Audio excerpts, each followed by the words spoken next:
Good morning. Welcome or welcome back to Bookeemonsters. My name is PK. It is Wednesday. It is July the 29th, and we're here to look at the new releases that were published this week in crime fiction and thrillers. So the darker side, not the fluffy stuff, or this is the more professional side, if you will, also. Procedurals or private eyes and things like that. Hope you're having a good morning. If you've had your cup of hot whatever or cold whatever, something caffeinated. Let us jump in. Quick announcement, I will be having an extra show on Saturday because there's a lot of them here, and I never feel really right about doing drive-bys. First up, this is an author, wow, book 32, I found in her first books. They are interesting. There are some quirks that the characters have. This is the one, if you were on Sprints last night, that there was a pet peeve where there's a character who winks all the time, and the author likes to talk about it all the time. But otherwise, it's a very interesting character. This is The Vero Connection by Estelle Ryan. Each title has an artist's name in it. So this is apparently an artist. In Madrid, a world-renowned film director's career unravels overnight when rumors of gross misconduct surface. Dr. Genevieve Lenard is called in for her expertise in nonverbal communication and immediately faces an immense challenge. Every nonverbal cue of the accused director points to innocence, yet the growing trove of physical evidence is hard to refute, especially when two long-lost paintings are discovered in the director's home. The polished surface of the film industry shows more and more cracks with each new revelation. As Genevieve and the team follow the threads connecting a film set and a charity, they discover a dark side to this glamorous world that someone is willing to go to great lengths to keep hidden at any cost. With every clue pointing somewhere new, Genevieve must decide who's telling the truth before the wrong person pays the price. Who benefits from the doctor's ruin? And what won't they do to keep it that way? Doesn't mention here, but Dr. Genevieve Lenard, the main character, is on the spectrum, hard on the spectrum. So it's a very interesting series.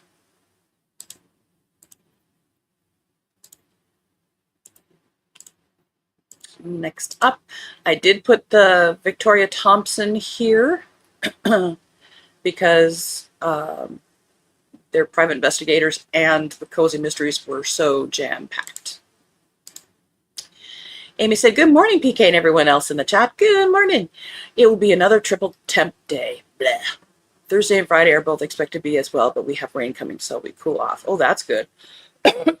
Excuse me. We are in like touching 100. We're like 99 for the next few days, but then Saturday we're like 104, although yesterday I saw it was 107, so they're kind of aiming it downward a little bit. I don't like summer. That says, good morning. Hello. I love the Estelle Ryan series. Oh, good. You know, not many people know about it. I love that. I'm behind. I'm way behind, though. So I did put the Victoria Thompson here because they're technically private investigators, and there were so many cozies. So this is City of Promise by Victoria Thompson and Ella Thompson. So it sounds like maybe the daughter is continuing. Elizabeth Bates must use everything she knows about the art of the con to stop a fellow scammer in his tracks in this first ever thrilling crossover in the Victoria Thompson universe, featuring characters from her best-selling Gaslight series. Famed former police detective turned private investigator Frank Malloy and his wife Sarah come to Gideon Bates desperate for legal advice. The Malloys' adopted daughter Catherine, a burgeoning star of the stage, oh, she's grown up, has announced her engagement to a man she barely knows. Catherine has recently gained access to her trust fund, and Sebastian Talbot appears very eager to marry her as quickly as possible. As Gideon and his wife Elizabeth investigate, it becomes all the clearer that Talbot may not be who he says he is. As a former con artist herself, Elizabeth suspects one may be in their midst. Undeterred by her pregnancy, she must pull out all the stops to outswindle a swindler and save another woman from ruin.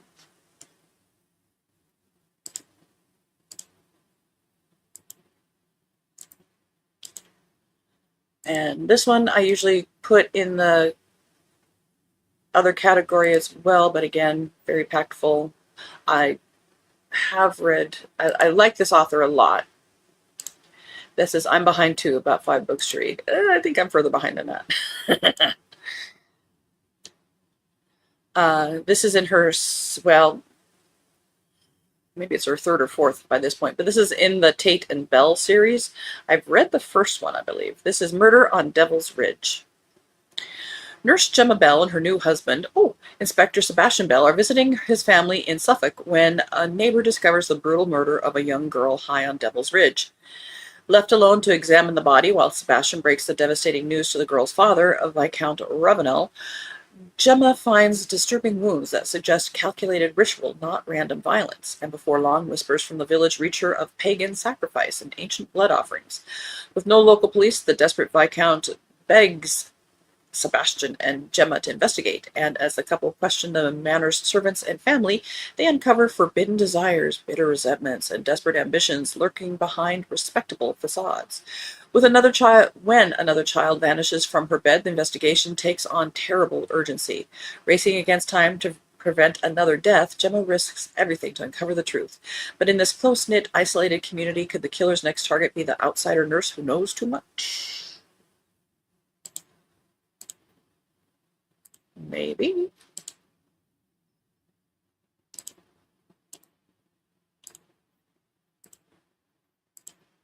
A Death in the Deluge by Brian, I guess, Thiam? Maybe it's Time. I don't know. Thiam. 3rd in the Mudflats Murder Club Mysteries. A 22 bullet to the head, the murderer's calling card left behind with Kimberly Sheehan's body on Spartina Island. Her 15-year-old daughter, Emily, vanished without a trace. Retired Detective Sean Tanner and Sergeant Charlotte Charlie Nash are racing against a merciless countdown. This isn't the killer's first victim. 14 years ago, teenager Ashley Briggs was abducted and executed with the same weapon. Sean's cold case team, the Mudflats Murder Club, had long believed a serial predator was hunting on their turf. Now they're certain. A 3rd body drops, same 22 signature, and the pattern is undeniable. As a Category 3 hurricane barrels toward the coast and evacuation orders scatter the population, the island empties fast. But is Emily still on it? With official reports paralyzed by the storm, Sean and Charlie launch a desperate off-the-book search, cut off from backup, out of time, and heading straight into a deadly trap where the flood hides every trace, the wind drowns every sound, and survival isn't guaranteed. End of that row.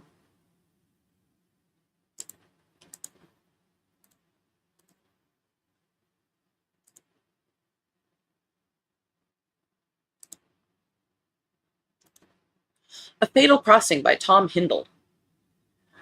November 1924. The glitzy and glamorous Endeavour sails from England to New York with 2,000 passengers and a killer on board. When an elderly gentleman is found dead at the foot of a staircase, ship's officer Timothy Birch is ready to declare it a tragic accident. But James Temple, a strong-minded inspector, is certain there is more to this misfortune than meets the eye. Birch agrees to investigate, and they form an uneasy partnership, uncovering a web of surprising connections between the passengers aboard the Endeavour, running from the crew cabins below deck to the palatial suites of first class. Their inquiries lead to the theft of a priceless painting. Its very existence is known only to its owner and the dead man. With just days remaining until they reach New York, the search for the culprit is fraught with danger, and all the while the passengers continue to roam the ship with a killer in their midst, one who is poised to strike again.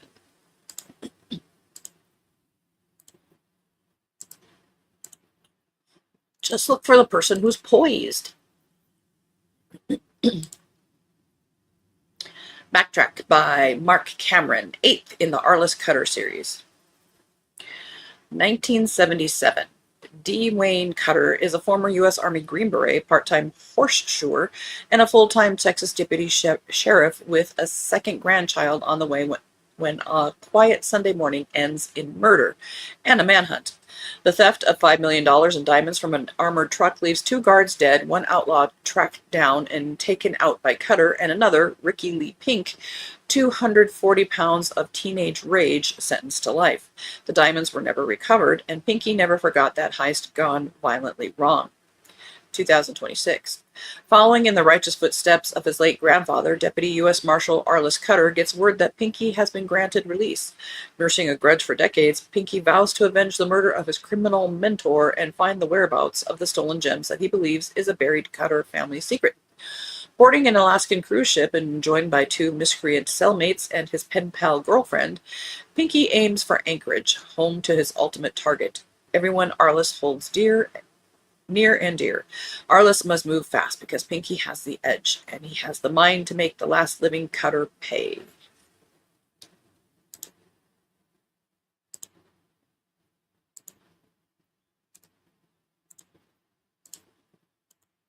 Buyer Beware by Catherine Ryan Howard. When Ellie moves to 1 Delaney Row, she hopes to find a fresh start, a place where no one knows her name, her history, or her secrets.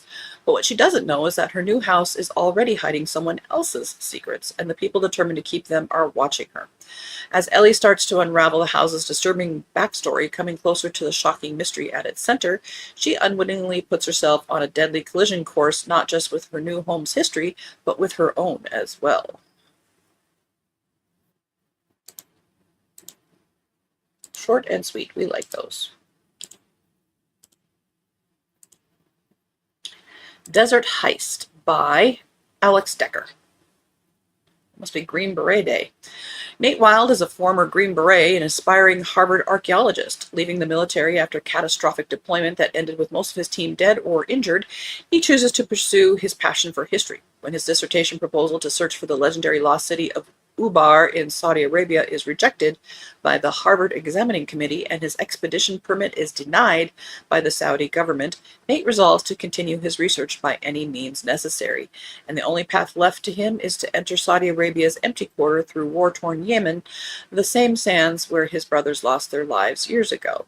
Knowing he's going back into harm's way, Nate turns to the only men left alive that he truly trusts. Sergeant Benjamin Wally Walton, medic formerly with the British Special Air Service, Shane Price, UFC fighter turned Green Beret and an affluent playboy, and Sergeant Tim McBride, Nate's former best friend and a true warrior.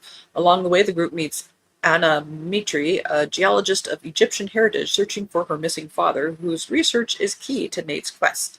Hunted by a former Spetsnaz soldier who works for a shadowy organization with unknown goals, and chased through the desert by Al-Qaeda terrorists, the former commandos must utilize the skills of their past profession in a race to discover whether the city truly exists, as well as uncover a deeper geopolitical mystery with resounding global ramifications. Well, that sounds like a Garbogist candidate. End of that road.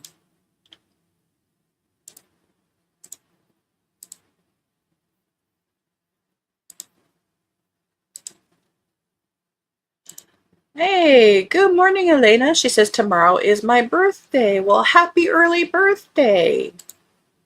And Amy says, happy early birthday, Elena. And Elena says, thank you, Amy. Oh, not much longer. Getting Away with Murder by Sherry LaPena. Jill and Ted adore their New York brownstone the way others adore their children. They have carefully, expensively made every inch of it their own. It reflects who they are, their status, and tastes. With the grand mahogany staircase and state-of-the-art kitchen, it is the stuff of glossy magazines and real estate dreams. It is their sanctuary. So when Ted's inheritance runs out, he makes a bad investment. They panic.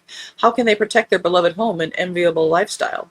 The answer is obvious, or at least it is obvious to Jill and Ted. The death of one wealthy family member from whom they stand to inherit millions could solve all their problems. Together they will get away with murder, as long as they trust each other, as long as neither makes a mistake, as long as there are no surprises. ... What is it with people? Our only solution is to kill somebody who we think we're going to get money from.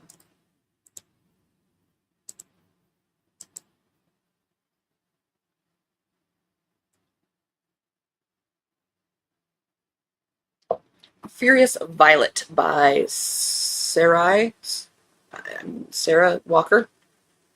Sarai? I don't know. Violet West Shelley, a self-described lowbrow crime journalist, has unwillingly spent her life in the spotlight as the only daughter of a legendary poet and feminist icon who died tragically young. Now, as West approaches 50, burned out, creatively blocked, and far older than her mother ever was, she retreats to her desolate Colorado hometown to finish a long overdue book about the crying killer, a serial killer who sobs for his mother after committing his crimes. But what begins as a bid for solitude quickly spirals into something far more sinister. A stalker emerges, mysterious, relentless, and disturbingly intimate, claiming that West is their mother, yet West knows this is impossible. As threatening messages escalate and her carefully constructed life starts to unravel, West is drawn into a chilling psychological web where the boundaries between fiction and reality collapse. Is she being watched, hunted, or is her own mind turning against her? I didn't really care for that cover.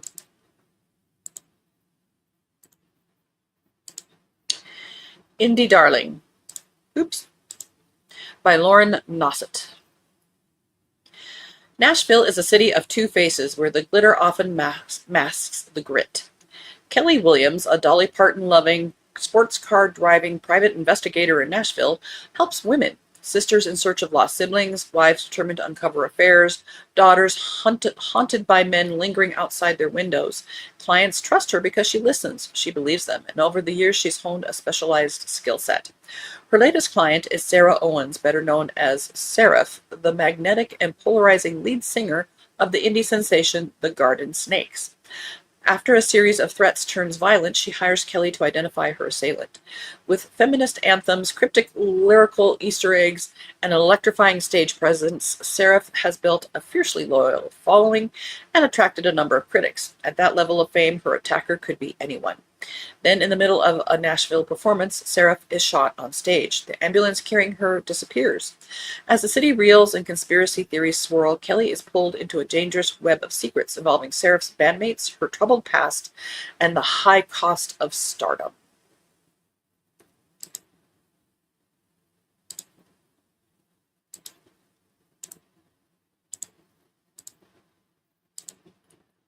The Night Hunter by Natalie Moss. In a remote corner of the South African bush, two sisters reunite to bury a family secret once and for all. But when they're stranded among the wild animals, they find a predator far more dangerous waiting for them in the shadows. When their conservationist mother passes, Danielle and her estranged sister Grace must return to their isolated family house nestled within a wild game reserve. While Grace, their mother's favorite, clings to nostalgia, only Danielle carries the knowledge of her final request. Find the storehouse, burn everything inside. To ease the pain of their homecoming and the tensions between them, each sister invites two friends on the 2-day journey into the bush. What starts as a safari adventure turns into a nightmare when one of them is murdered the first morning at the campsite. In the chaos that follows, they crash their vehicle, stranding them with no way to call for help. Now, with dwindling supplies and only one rifle, Danielle must lead them on foot across miles of merciless savanna. They have days of walking ahead, if they survive that long. As the group navigates land where every rustle could mean death, a truth emerges. Someone is sabotaging their escape. End of that row. Yeah, that sounds like fun.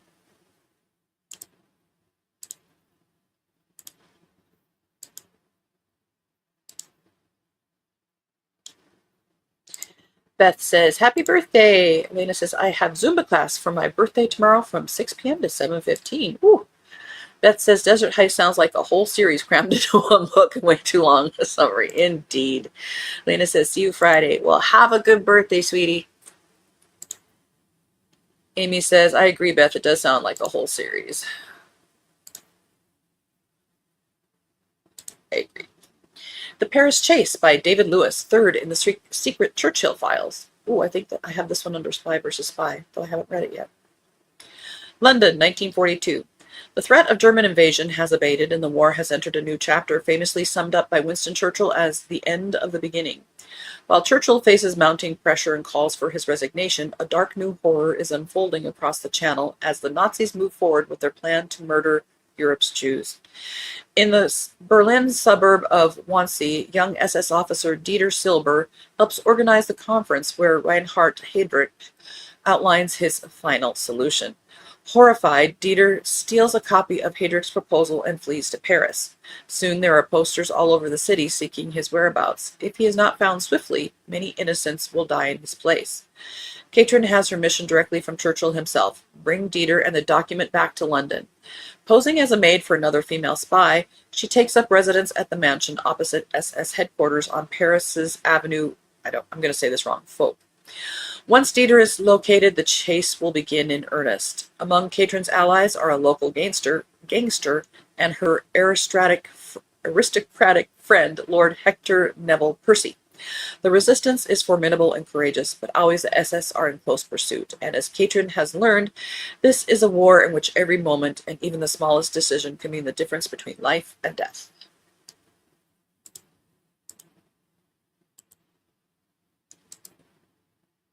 Two more.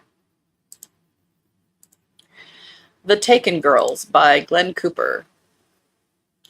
Two little girls vanish from a villa on the Calabrian coast, Victoria, 5, and Elizabeth, 8, sisters, the granddaughters of an American billionaire. It looks at first like a kidnapping for ransom, but no demand ever comes. No ransom means no one wanted money, they wanted the girls. Years pass, their grandmother's hair goes white, and then on an ordinary afternoon the girls come home. Victoria is still 5, Elizabeth is still 8. The same faces, the same small hands, not a day older than the night they disappeared, and dying of something no child should carry. Everyone wants a story that lets them sleep. The Vatican opens a quiet file on a miracle. The tabloids sell something stranger. But one man keeps pulling the thread everyone wants left alone, until it leads to an old Spanish estate and to what the powerful will do to hold on to what they have.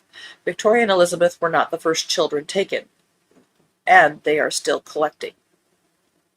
Says for readers of Dan Brown, Blake Crouch, and Preston and Child. That's an intriguing concept. Woo, and that's a bright cover. The Mortal Enemy Murder Club by Gloria Chow, second in the Whodunit mystery. The ex-girlfriend murder club is back with a twist. It says, Catherine Who is not getting into the business of solving murders. Yes, she and her friends Olivia and Elle figured out who killed their cheating ex-boyfriend. But now Kat can get back to her usual murder-free existence. Then she gets an unexpected plea for help. Mandy Thorne has ruined countless lives through her revenge podcast. She also did her best to frame the girls. Now she claims someone is trying to kill her, and the girls are the only ones who can save her. But can the trio and Mandy put aside their mutual contempt long enough to prevent a murder and solve this case? Can they become the Mortal Enemy Murder Club? Does it show the first book? It does. This was the first in the series. All right. That is it for the darker side. And I think the only thing I am tempted by, I should probably read, this is kind of my summer of reading next in series books that I've been meaning to read, etc. So maybe I should read my next in series for the Genevieve books. That says, I have the first Whodunit on Kindle, but haven't read it yet. Oh, interesting. Is it moving up? Alrighty, that is it. Hope you have a good day. It's Wednesday. I don't have any sprints tonight. Our next sprints are tomorrow evening at 8 p.m. Eastern, 6 p.m. my time. I get here as quickly as I can after work. They go for 2 hours, and then after that, our next sprints are on Saturday afternoon for 5 hours, starting at 3 p.m. Eastern. We will look at some more of the cozy mysteries on Friday morning, and there will probably be leftover, so then we'll have another one on Saturday. So a bonus morning show this week. That says, you all have a great week. We'll back at you, baby.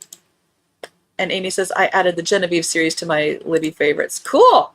She's an interesting character. She really is. And says, have a good day, everyone. Yes, stay cool. Stay hydrated. Read good books. And as the banner says, don't be a bookworm, be a bookie monster. Nom nom. Have a good day. God bless.